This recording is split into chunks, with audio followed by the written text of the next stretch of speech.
Buenos dias, damas y caballeros, and welcome to another episode of the Salt and Lime podcast, where we discuss all things dating, relationships, and tequila.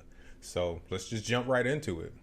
Awesome. So, what tequila are we trying today? So today we're trying something that goes against every fiber of my being. It must be a Blanco. It came highly recommended, and it is Cuco X. I'm sorry, what? Cuco X. It is a premium tequila. Cuco X. Yes. Is that Spanish for something? I don't know.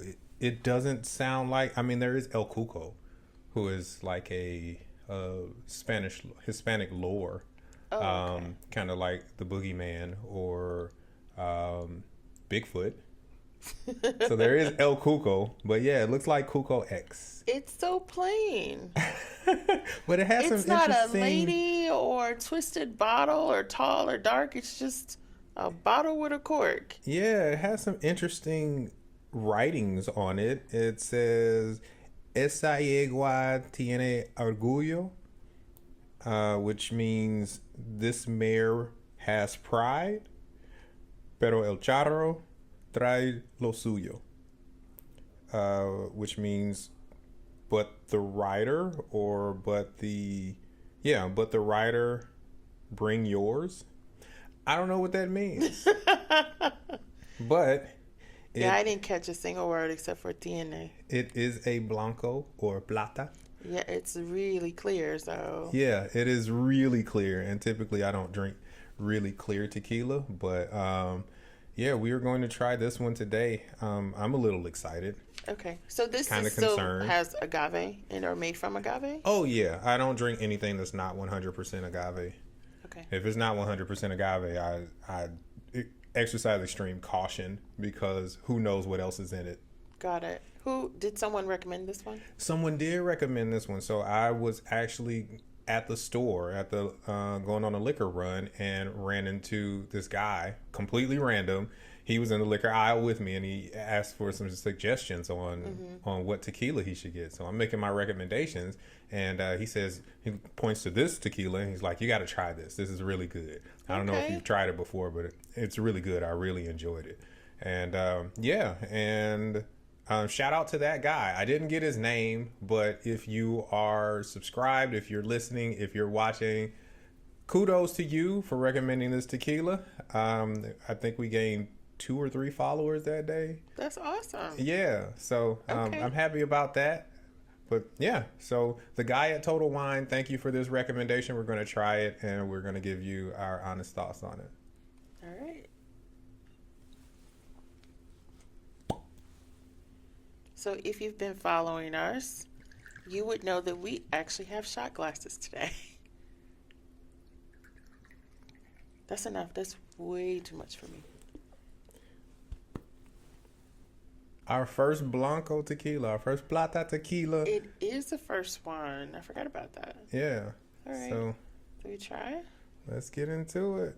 Salud. Salud.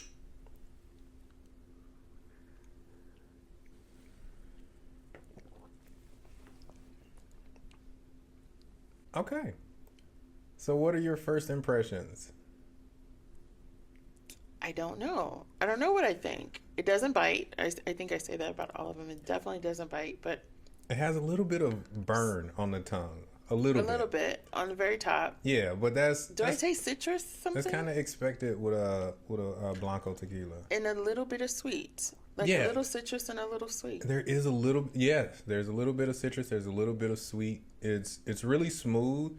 It doesn't have the same level of burn as like cheaper Plata tequilas. Definitely not the kind that make you grow hair on your chest. Yeah, yeah, and it doesn't give the chest burn, but it does burn a little bit on the tongue. Though. Yeah, and it's still warm for me. Yeah, it's gotten warmer for me too.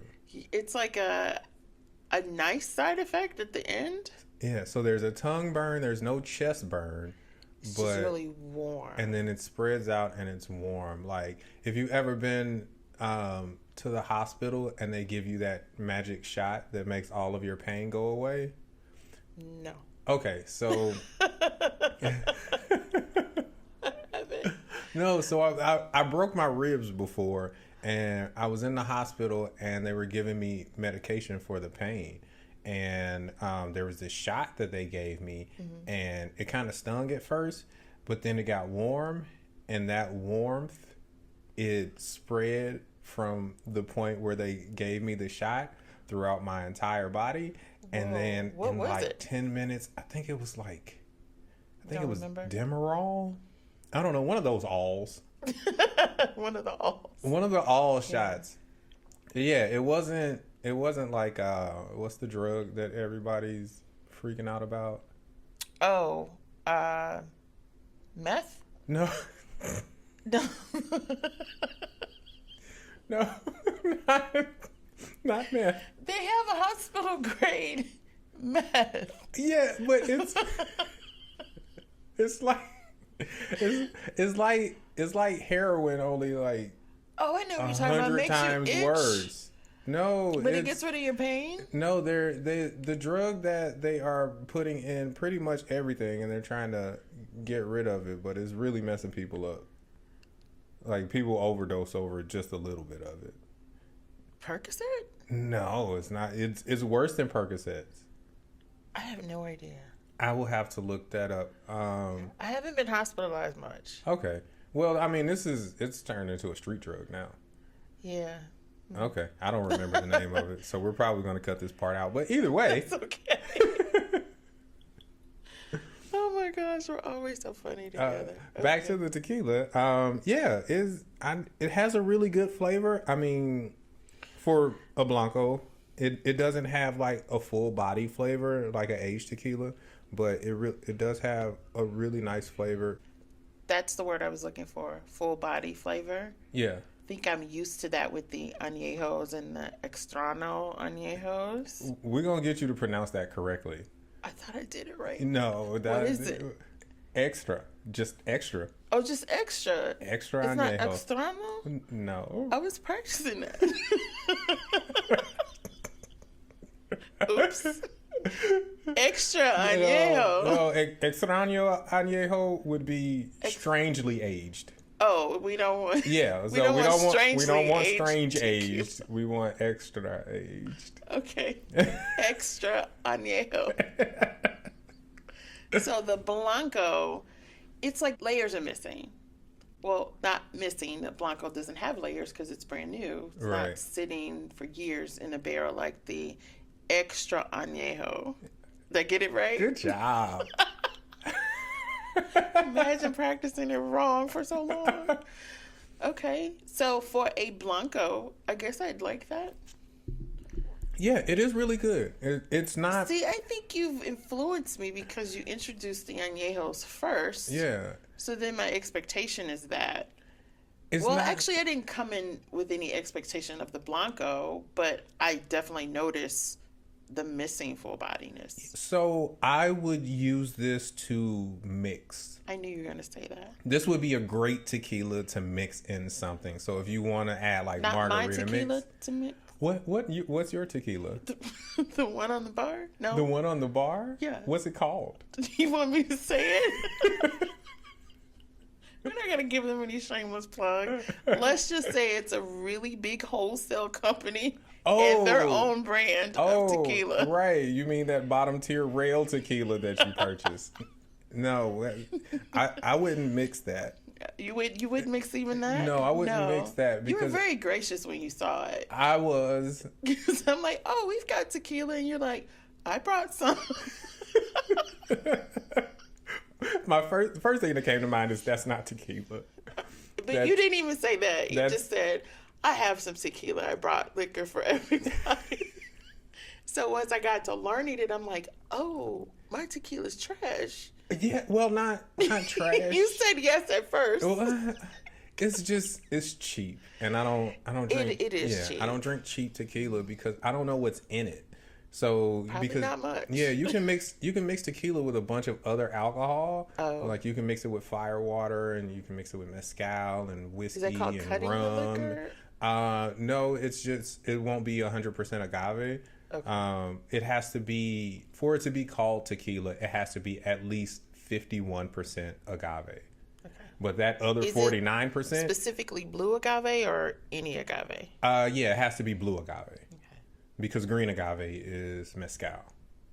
Oh, the ugly cousin you said. Yeah, Okay. yeah, tequila's ugly cousin. All right. But yeah, it has to be at least 51% agave. But I don't know what that there are no rules for what that other 49% can be. Oh. Okay. So that's kind of terrifying when you want to drink tequila and it's not 100%. It's only a little more than half tequila, and then the other part of it is who knows what. And they don't have to say what else is in it. They don't have to label it. No, they don't have to say what else is in it. They can just put anything in it and then call it tequila. Spirit?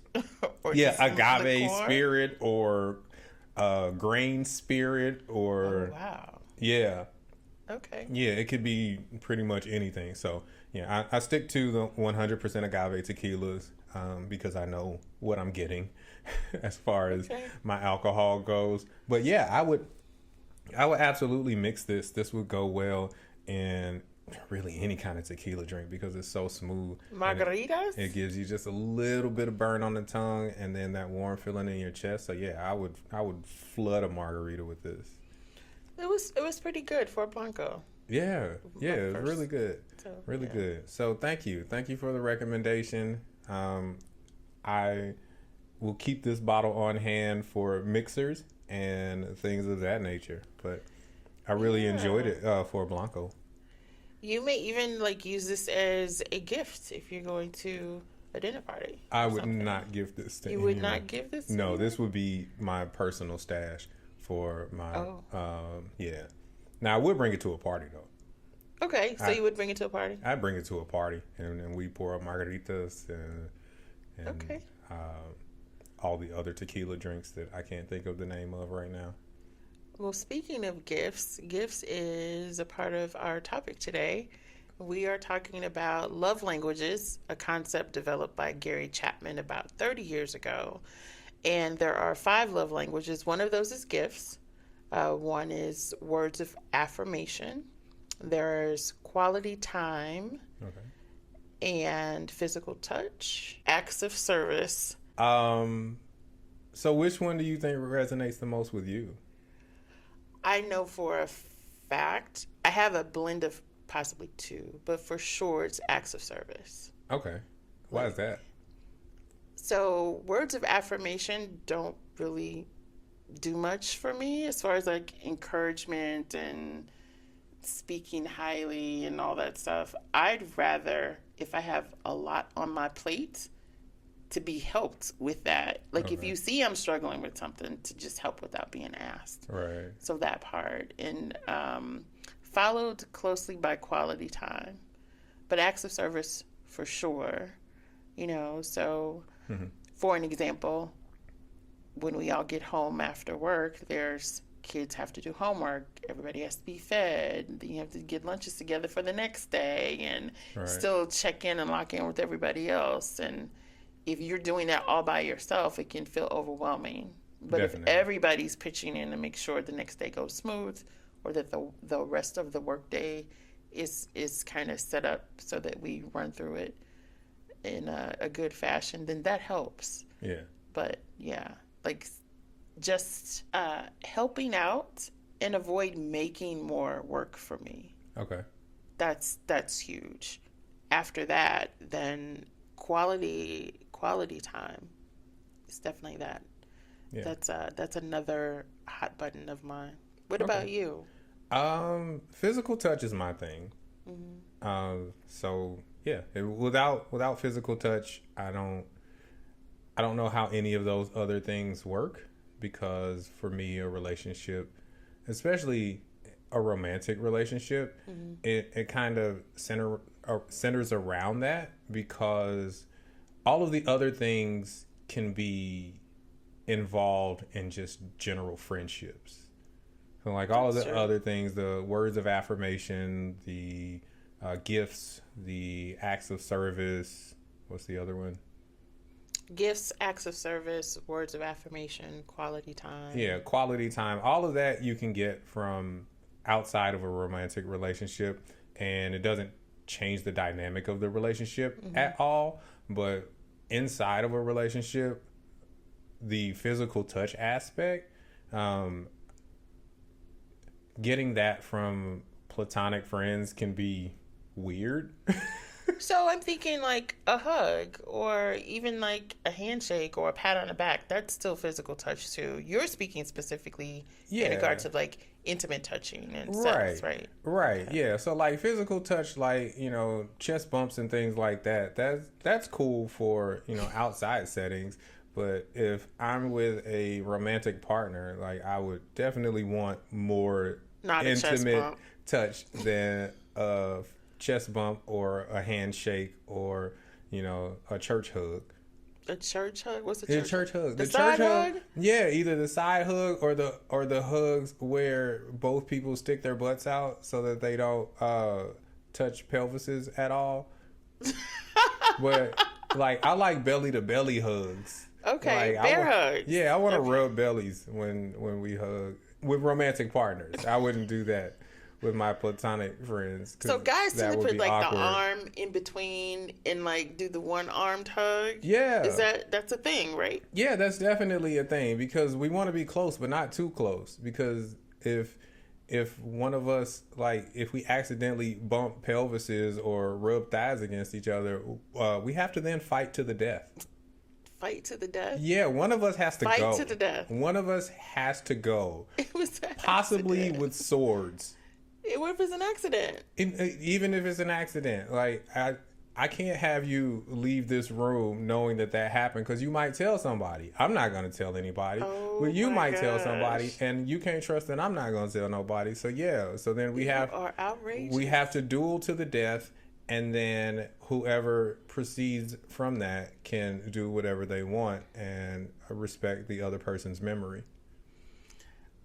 What about words of affirmation? How does that hit you? Like notes and sending unexpected texts and verbal acknowledgement of your successes or So I do enjoy words of affirmation. They make me feel good to know that my partner thinks highly of me.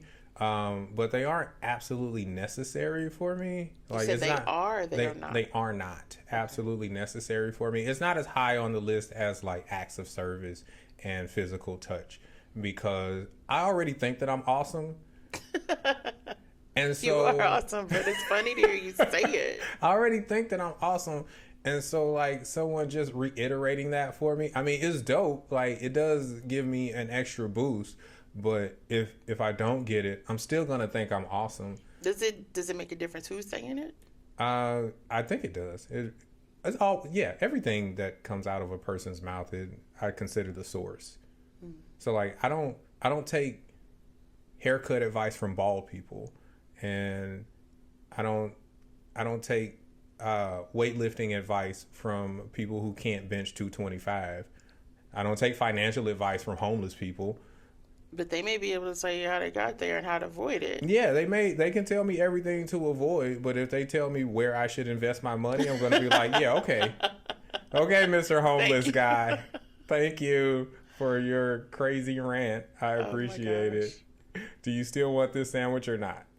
Oh my goodness. So you said physical touch is your number one. Do you have a number two? Acts of service. Acts of service? Yeah, I really do enjoy acts of service. Just because as a giver, I'm a giver of acts of service. Mm-hmm. So like in a romantic relationship, if there's something that I sense that someone needs, I'll just do it. So I, show up, make sure you got air in your tires, make sure the tread on your tires is adequate for the season that we're going in. Make sure you got gas in your car. If I come home and you've had a long day and I've had a long day, I'll make sure to pick up something to eat or something to drink. Maybe some Blanco tequila to mix with some margaritas. We can kick back, put on a movie. Yeah. But I'm that kind of person. So to be able to give that and then also be on the receiving end of it, I think is really, really dope. So as a giver, what are your go-to give? Is it always acts of service or do you give others along this spectrum? I try to encompass all of them.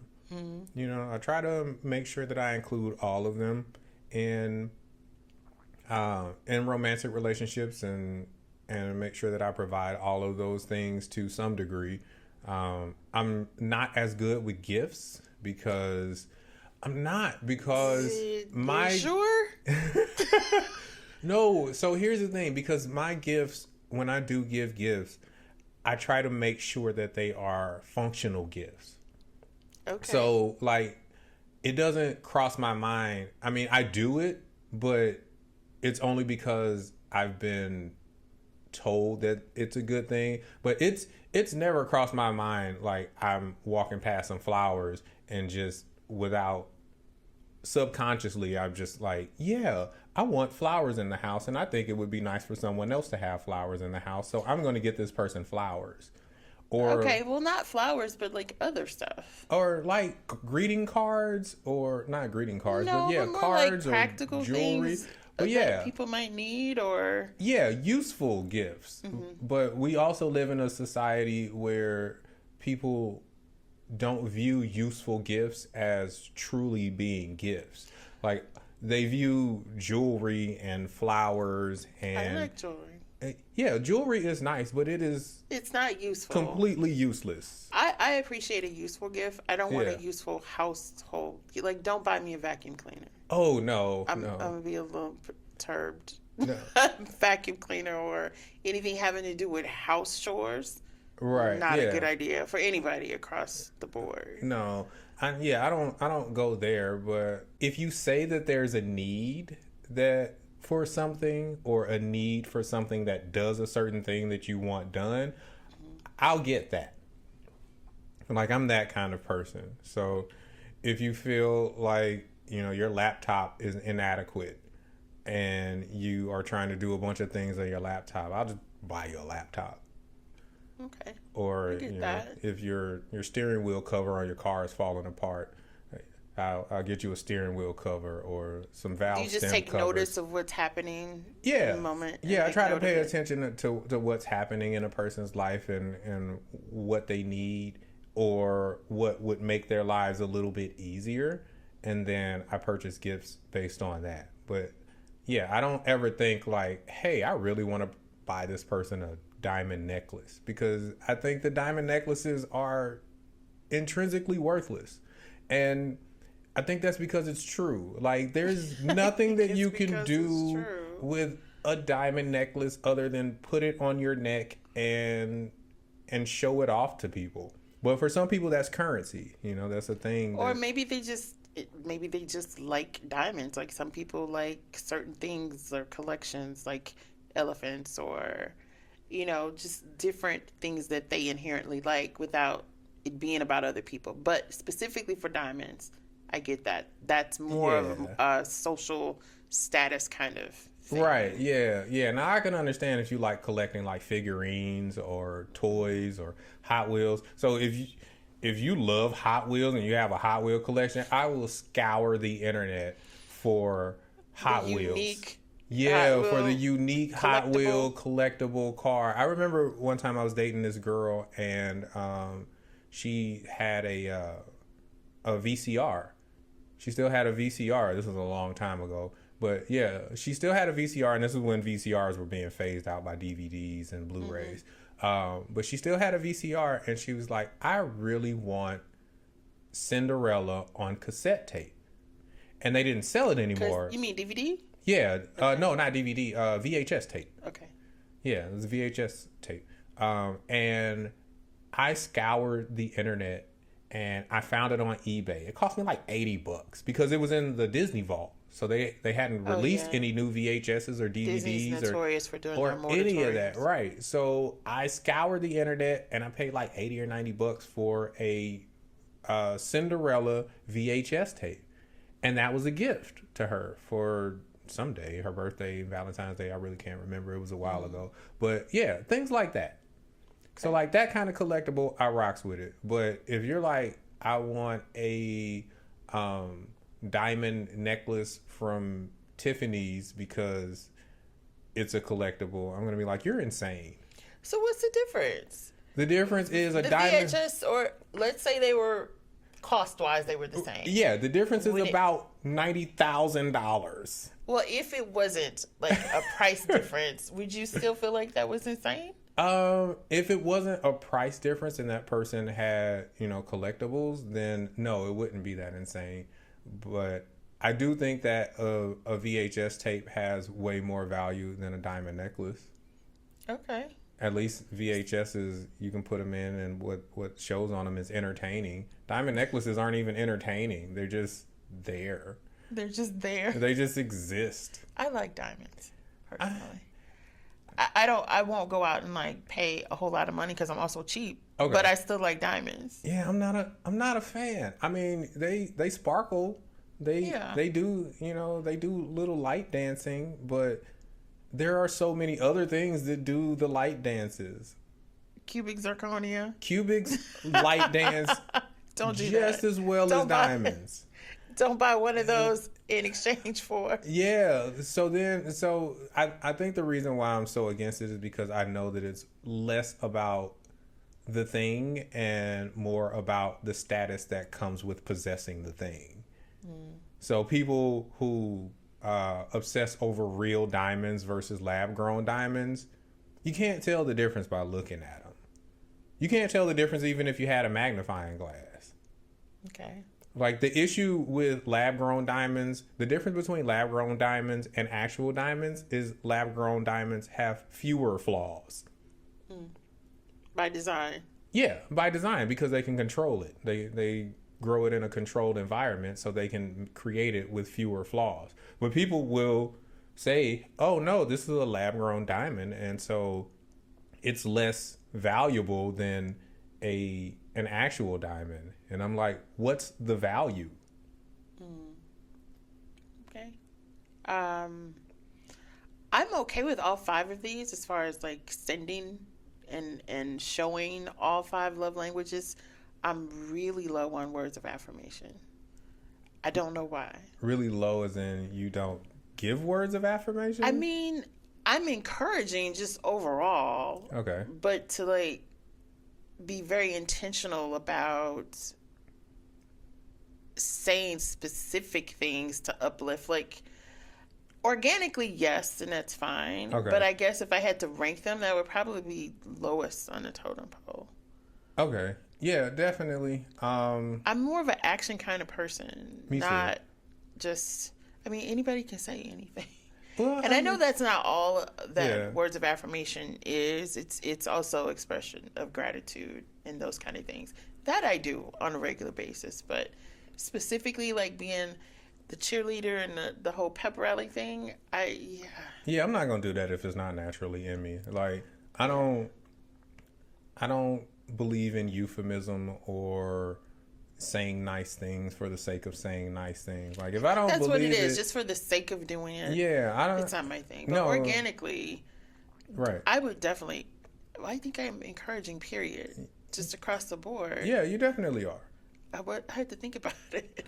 I You am, are. but it has to be organic. Right. Yeah, you're not the I'm going to be nice for the sake of being nice. Like I'm just Yeah, gonna like be, I wake up in the morning, let me say my words of affirmation to all those that I love. That's not what I do. Right. Yeah. I don't. But as far as like quality time and acts of service, those are my go-to as far, and that's what I also want to receive. Yeah. I think I've also found that whatever people are, how they're showing up for you, like if it's constantly quality time or acts of service, that's what they also want to receive. Right. It tends to be that way. Yeah. Yeah, and I mean, other than the physical touch aspect, I kind of show up where people show up for me. But yeah, the physical touch is like super important to me, and I think it's because I get all of the other things from other sources. Platonic friends, family, things like that. Myself, my own inner voice. Like Your own inner voice? Yeah, I buy myself gifts. I give myself words of affirmation. I do acts of service for myself. Well, that's self-care. Yeah. You don't really, do you like that term? Do I like the term self-care? Yeah, I thought, was it you that had an issue with the No, term I don't self-care? have no. Okay. So what I do have an issue with is the fact that we have changed the meaning of self-care to include everything that is not physically taking care of yourself. Oh, okay. Your body, eating good food, moving every day, getting sunlight, things like that. We've turned self-care into a term where it's pampering and avoiding responsibility and things like that. We've turned it into some kind of there's a whole Frankenstein's lot that goes into monster of self-care. A term, right? And all of it isn't pretty. There's a lot that goes into that. And so, in regards to the love languages, what do you think is the most popular love language? In this day and age, it's definitely gifts. You think it's gifts? I think it's gifts, and acts of service is a close second.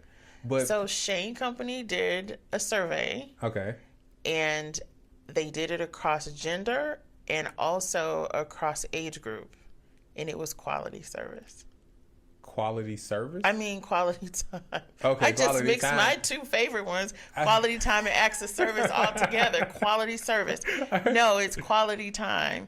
They did a survey of about 3,000 people, and it was quality time. Oh, that is interesting. I think those people are lying. You think all 3,000 people are lying? I don't think all 3,000 people are lying. I think about 2,000 of them are lying. So the most popular love language by gender for women, quality time was 44.5%. Okay. For men, it was 38.6%. Okay. And then they started with the group 18 to 24, 49% for them. 25 to 34 was 42%. 35 to 44 was 37%. And all the rest of the groups were well over 40%. Okay. Yeah. Quality time. So then why are all these people whining online about getting quality time and not all of the other things? Well, they want gifts too. I don't think it's just an absolute, I want quality time and nothing else. Yeah, but it sounds like they prioritize the other things. Or maybe those are just psychopaths who are on the internet saying a thing so that they can get clicks and comments. So I think, too, your experience on social media has a lot to do with the circle that you have. Yeah. You know what I mean? So just depending on that sampling, maybe that particular group of people, they would prefer gifts. Or then also, it's just a snippet of time on social media, too. Somebody's going about their day and decide to make a post. Yeah. Well, I'm referring to the other podcast. That people where people ask similar questions and they lose their minds. Yeah. I'm not I like gifts. They're nice, but maybe it's because I'm more of a minimalist. Like I want things that are nice but also useful. Me too. I don't want things that are just in the house to be things. Yeah. Well, you can look around my house and see that. Like even on my walls, I don't have pictures and like stuff I don't yet. have a lot of fancy, useless things. Yeah, I don't like. I don't those. have a lot of things that I just put in a case to be displayed. You have to dust it, and then if you move, you have to pack it and move it. I don't know when I became like that, but it's like I want it to be very nice, but I also want to use it. Definitely. If I have a believe collectible, in having like china that you don't eat off of. Right. If I have a collectible, it is coming out of the package. I'm not putting it in a case to be displayed so that people can see it and do nothing else with it. Yeah. My biggest pet peeve is people who put out towels that can't be used.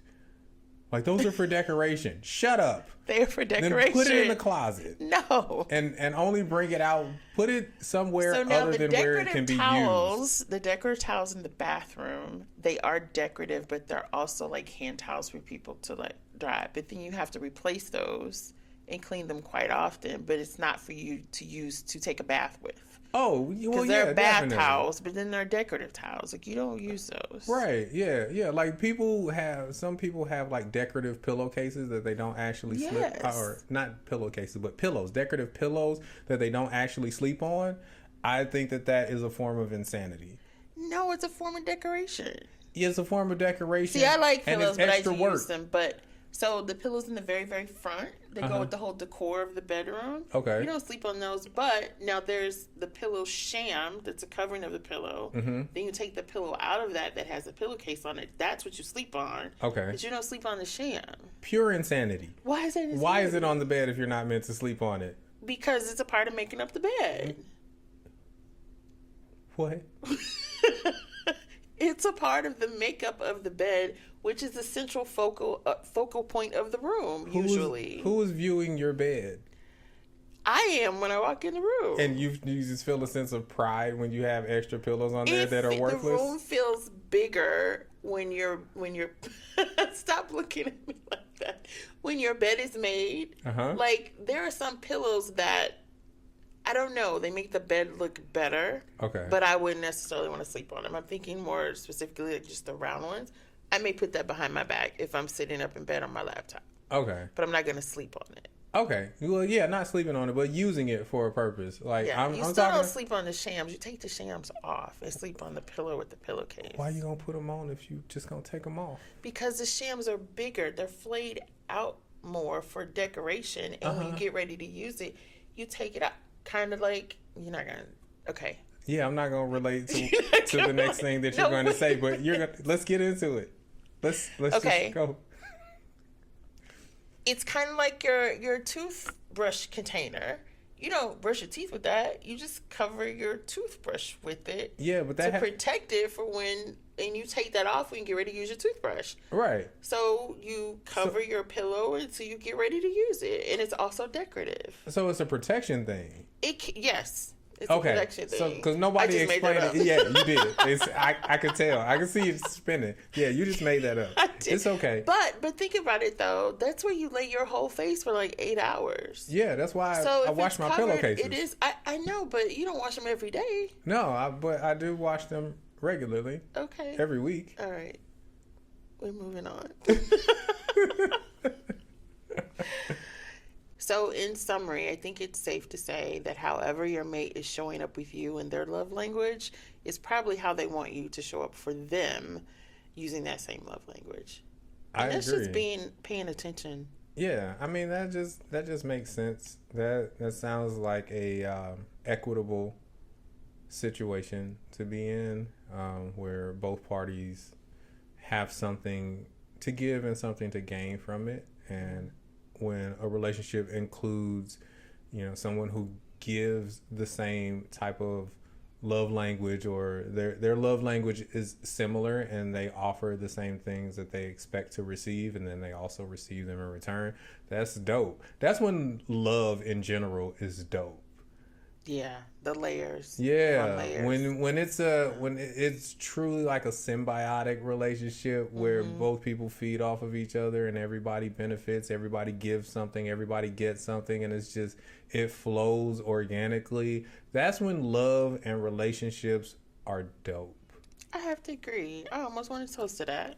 Right on. Salud.